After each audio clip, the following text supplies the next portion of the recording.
Ada pertanyaan yang masuk di layar. Kami memahami reformasi gereja sebagai sebuah gerakan pembaharuan terhadap gereja Katolik Roma, dan pembaharuan tersebut mencakup ajaran, praktek, hingga struktur. Yesus sendiri memberi amanat agung untuk menjadikan semua bangsa muridnya.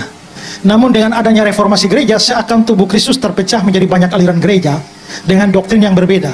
Bagaimana pendapat Pak Esra? Apakah reformasi gereja yang menyebabkan gereja terbagi ke banyak denominasi ini sesuai dengan amanat agung Yesus Kristus?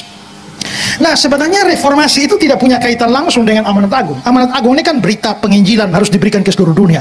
Reformasi itu lebih berkaitan dengan pemurnian ajaran gereja, ya. Jadi ajaran gereja itu dimurnikan dulu, habis itu dimurnikan baru diberitakan ke seluruh dunia dalam amanat agung.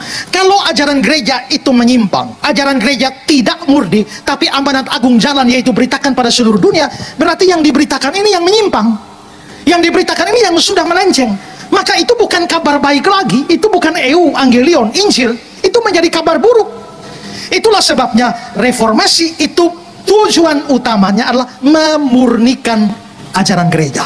Setelah ajaran gereja murni, baru setelah itu amanat agung berjalan untuk memberitakan Injil itu kepada seluruh dunia. Nah, kalau dikatakan bahwa salah satu hal mengapa ada prinsip sola scriptura, saudara harus ingat bahwa dalam konteks sejarah pada masa itu, gereja Roma Katolik melarang orang awam untuk baca Alkitab. Alkitab hanya ada dalam bahasa Latin, bukan hanya dilarang baca, dilarang terjemahkan. Itulah sebabnya Luther menerjemahkan Alkitab dari bahasa Latin ke bahasa Jerman. Abad yang ke-14 ada John Wycliffe yang melakukan reformasi di Inggris dengan menerjemahkan Alkitab dari bahasa Latin ke bahasa Inggris abad yang pertengahan. Karena anggapan bahwa mengapa sampai gereja Roma Katolik pada waktu itu melarang orang awam untuk baca Alkitab, karena takut nanti orang baca sendiri-sendiri, tafsir sendiri-sendiri, lalu memunculkan bidat-bidat yang aneh-aneh. Tapi akibat daripada itu, orang awam tidak tahu Alkitab sama sekali, maka biarpun gereja menyimpang ajarannya, jemaat tidak pernah tahu bahwa itu menyimpang. Nah, karena itulah diadakan satu reformasi di mana Alkitab itu harus jadi dasar bagi semua orang percaya, maka semua orang percaya harus bisa baca Alkitab, dan karena itulah Alkitab diterjemahkan. Nah, efeknya adalah ketika orang awam sudah boleh membaca Alkitab dan menafsirkan Alkitab, maka ini mempunyai efek samping, yaitu orang sana tafsir ke sana, orang sini tafsir ke sini, dia bikin gereja sendiri-sendiri, sampai akhirnya muncul begitu banyak denominasi di mana-mana. Dan itu seringkali dituduh bahwa ini kalau memang Protestan itu dari Tuhan, mengapa pada akhirnya mengakibatkan begitu banyak perpecahan dan denominasi yang begitu banyak.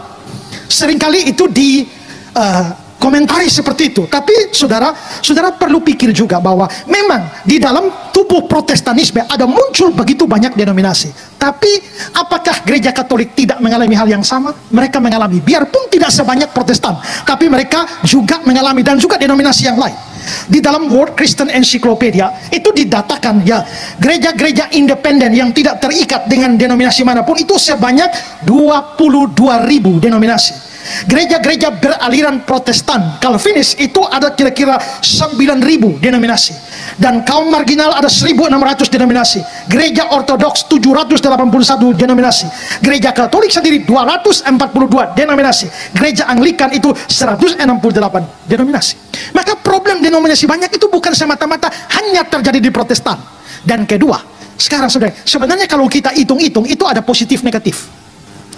Misalkan gereja hanya satu, pemimpin tertinggi dari atas menguasai seluruh gereja di dunia, dan semua gereja di dunia itu hanya ikut satu di atas. Sekarang saudara pikir, kalau satu di atas benar, seluruh dunia benar.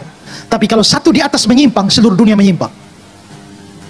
Tapi kalau ada banyak denominasi ini menyimpang, yang itu masih aman.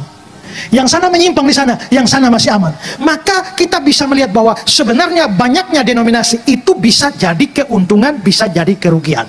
Karena itulah memang kita ini itu sudah mempunyai banyak denominasi, ya. Tapi kita harus juga melihat bahwa itu bukan cuma masalah kita, tapi masalah seluruh gereja di seluruh dunia. Tinggal bagaimana kita meminimalisir efek dari adanya begitu banyak denominasi.